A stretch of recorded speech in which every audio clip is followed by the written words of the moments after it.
At the beginning, it's very, very hard. That's 10, okay? You start off because you're in the habit of doing this, whatever it is. And, compulsive behavior, it's like if you limit or alcohol to sort of certain segment of society. Ben Affleck has been married twice, both times to women named Jennifer. Both marriages ended.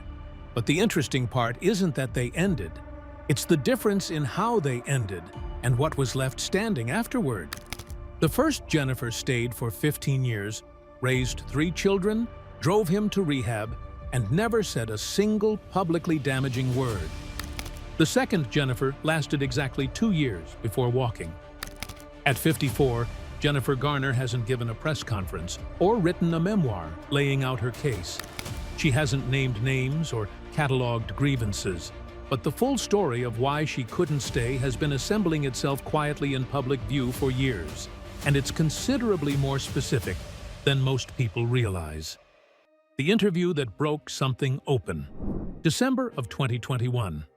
Ben Affleck sat across from Howard Stern for a long-form interview, and somewhere in the middle of it, he said something that stopped people mid-conversation when they heard it. He said he had felt trapped in the marriage. He said the marriage had contributed to his drinking. He suggested that if children hadn't been part of the equation, he would have left sooner. He was describing, in specific terms, the family Jennifer Garner had spent 15 years building around him, the stability, the structure, the home she had maintained through multiple rounds of rehab and public humiliation. And he was framing it as something that had made things worse for him rather than better. Jennifer Garner found out about the interview secondhand. She hadn't listened to it herself. When she spoke about it afterward, she said that someone had told her what he'd said, and that her jaw had dropped. That was the entirety of her public response. Jaw dropped. After 13 years of marriage, 3 children, interventions, rehab visits, and the particular kind of sustained effort that most people couldn't sustain for a fraction of that time, his public accounting was that staying had been the problem. That interview is where most people's understanding of this marriage changed. It made concrete something that had previously existed only as rumor and tabloid inference. But the interview didn't explain the marriage. It just revealed what had been underneath it all along. To understand what Jennifer was actually dealing with across those 15 years, and why the Howard Stern moment landed the way it did for anyone who had been paying attention, you have to start somewhere else entirely. You have to start with who she was before any of this happened. The woman Ben chose before he understood what he was choosing. Jennifer Garner was born in Houston, Texas, and grew up primarily in Charleston, West Virginia. Her father was a chemical engineer. Her mother was a homemaker who also taught English.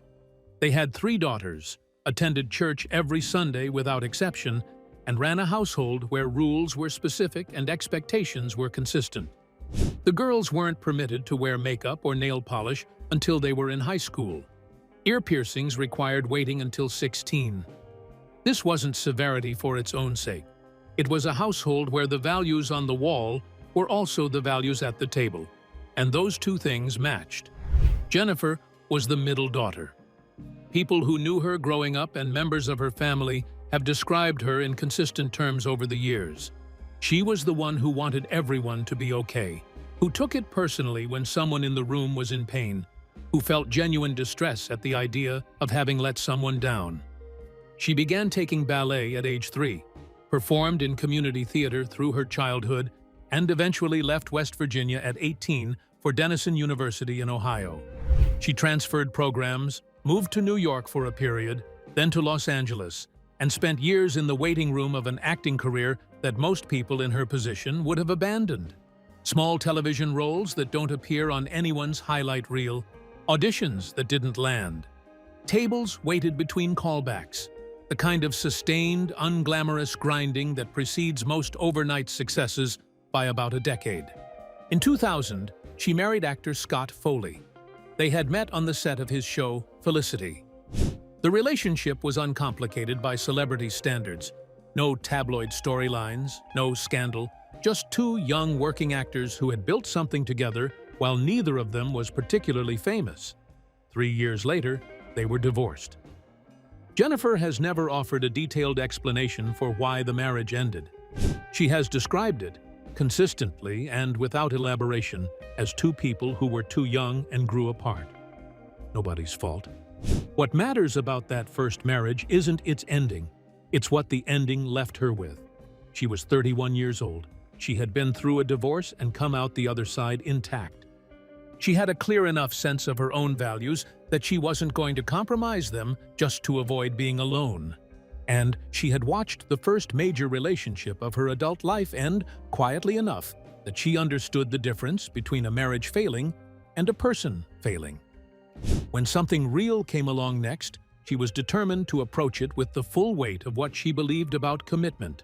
That determination would carry her a very long way in a very difficult direction. How a movie, Nobody Remembers, changed both their lives. Daredevil was released in 2003. The critical reception was poor. The cultural impact was minimal. But something happened on that set that neither of its two leads forgot. Jennifer Garner had been cast opposite Ben Affleck.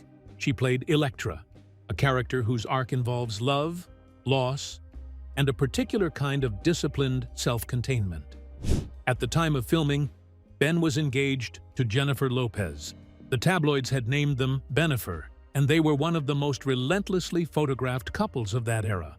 A relationship that existed under a kind of scrutiny that had become its own story, separate from the two people at the center of it. Jennifer Garner watched all of that from close range. She worked alongside Ben through the production, saw him in the spaces between takes and interviews and public appearances, and formed an impression of someone who was genuinely overwhelmed by the scale of the life he was living. She has been consistent, across many interviews over many years, that nothing began between them during that film. But something was noted. Some quality in him that she could see from that particular angle. Not the polished version that appeared on red carpets, but the version that existed in the quieter hours of a long professional collaboration. The Benifer engagement collapsed in January of 2004. By the summer of that year, Ben and Jennifer Garner were being photographed together. The public reaction to this pairing was noticeably warmer than the reaction to Benifer had ever been. Jennifer Garner had a reputation, earned, not manufactured, as grounded, private, genuinely warm. People wanted to believe she was stabilizing for him. She probably wanted to believe that too. She was cautious going in. She was 32 years old. She had already lived through one marriage ending. She had watched the Benifer spectacle from close enough proximity to understand exactly what she was stepping toward. She took her time.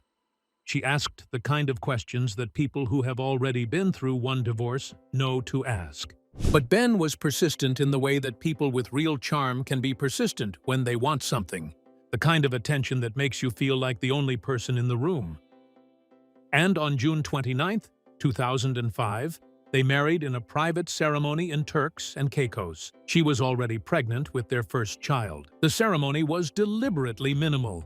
Just the two of them, an officiant, and her longtime friend and Alias co-star Victor Garber, serving as their witness. No magazine deal, no media presence, no performance of the occasion for an audience. This was Jennifer's vision made real. Violet was born 3 months later. Serafina followed in 2007. Samuel arrived in 2012. What was actually happening inside those walls? For a period, the picture matched what Jennifer had intended. Ben was sober, working, present. The family had a substantial home in Pacific Palisades. 3 healthy children growing up with 2 parents in the same house. There were photographs of school runs and park visits, and the ordinary machinery of a family that was functioning. But Ben Affleck had a documented history with alcohol that predated the marriage by years. He had been through rehab before their wedding. Jennifer knew this and accepted it as part of who she was choosing. She believed, and this belief was consistent with everything she had been raised to believe about commitment, that love and stability and a genuine home life could help him hold the line. For stretches, that appeared to be true. But sobriety, for Ben Affleck, was never a settled condition. It was a daily negotiation that he won sometimes and lost others. There was also something else, something that had nothing to do with alcohol. People who were around them during the marriage have described, across various accounts over the years, a fundamental incompatibility in what each of them needed from daily life. Ben needed to be at the center of whatever room he occupied. Not in a trivial social sense, but in a deeper structural way. He needed a level of attention and external validation that ordinary domestic life, by definition, cannot provide in consistent volumes. Jennifer was moving in the opposite direction. She was retreating from the spotlight, building a life that looked nothing like the industry that had given both of them their careers. She wanted school drop-offs and quiet mornings, and a rhythm that was fundamentally private. Two people who loved each other, pulling in genuinely different directions for genuinely different reasons. And underneath all of that, the whispers. People in their circle and subsequent accounts from those years describe a pattern of behavior that Jennifer was aware of before she had anything concrete enough to name. She stayed focused on the children, on the household, on being the thing that held the structure together. That was her instinct. The middle daughter who couldn't stand to be the reason something fell apart. But the structure was straining under weight it wasn't designed to carry. In 2015, the separation was announced publicly, one day after their 10th wedding anniversary. The timing of that one day was noted by everyone who reported on it. And then, within weeks, the story shifted. Reports emerged about a young woman named Christine Uzunian, who had been employed as the family's nanny. Photographs appeared, the kind that don't require captions to communicate what they're showing. The nanny story exploded across the celebrity press and stayed there for weeks. Jennifer Garner, who had spent a decade building a private life precisely to avoid this kind of public exposure, found herself at the center of the most public version of it anyway. The divorce she tried to prevent for 3 years. She didn't file in 2015. People expected her to. The separation had been announced. The photographs were everywhere. The logical step was obvious. She didn't take it. She waited. She gave him more time, then more time after that. She was present for a rehab stay in 2017.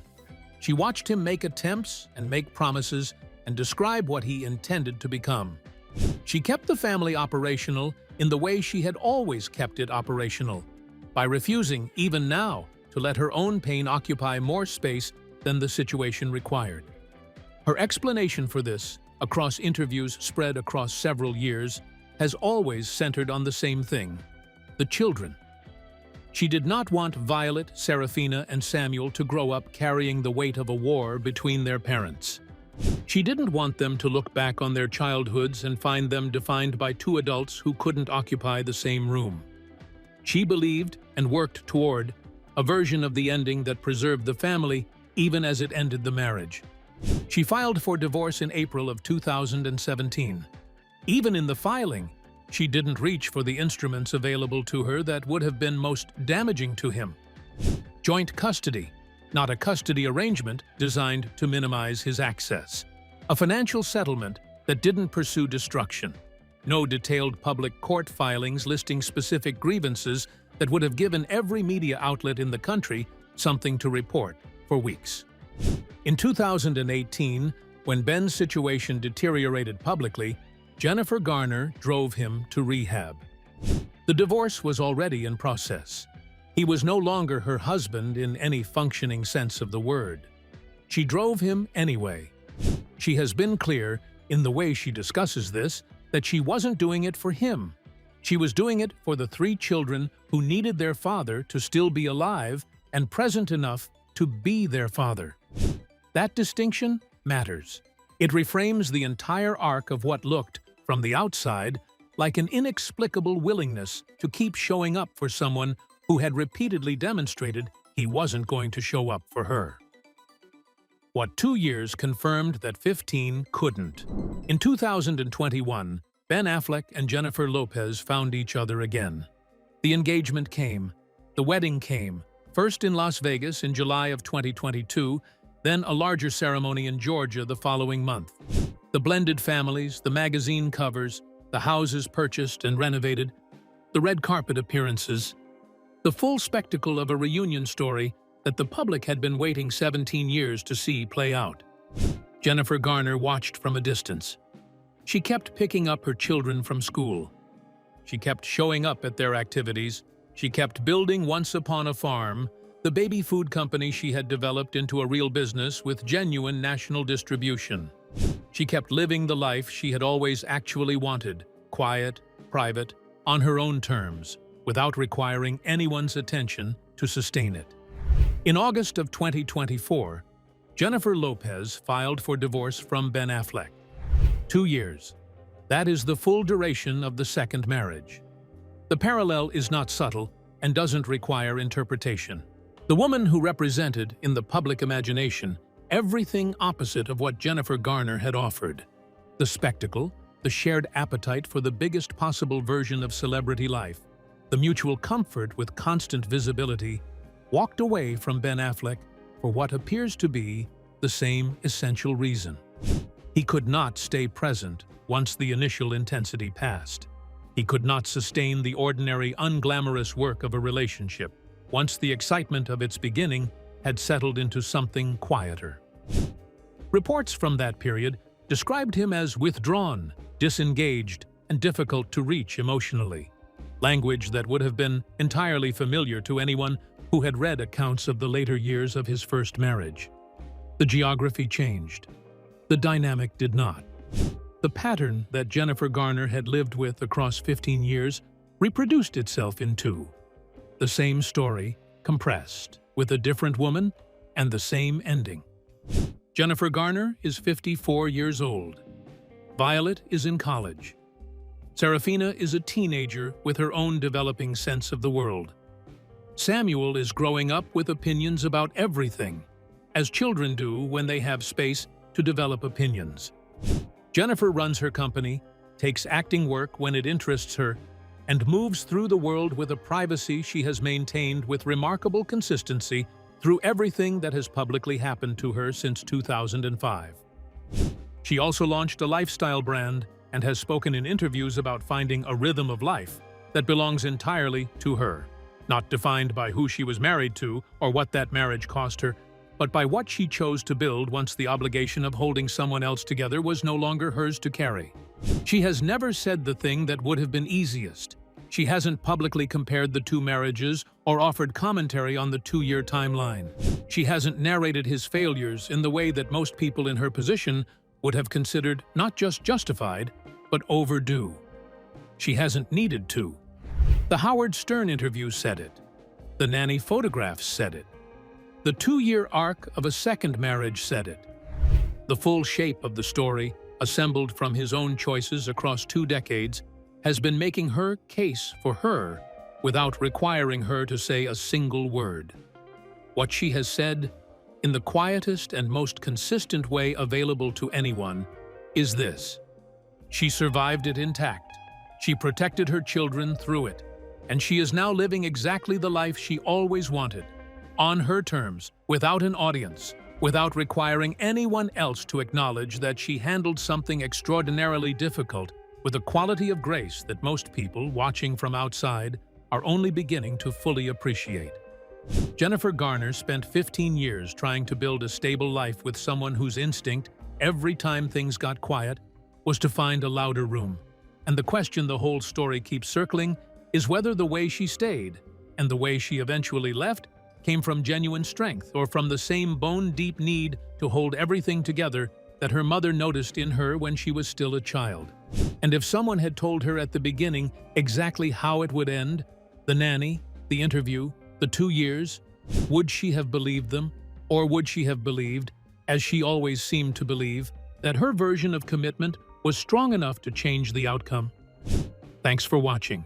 If you enjoyed this video, be sure to like and subscribe to our channel. For more interesting stories like this, be sure to click on the next video that pops up on your screen. You never know what you'll discover next.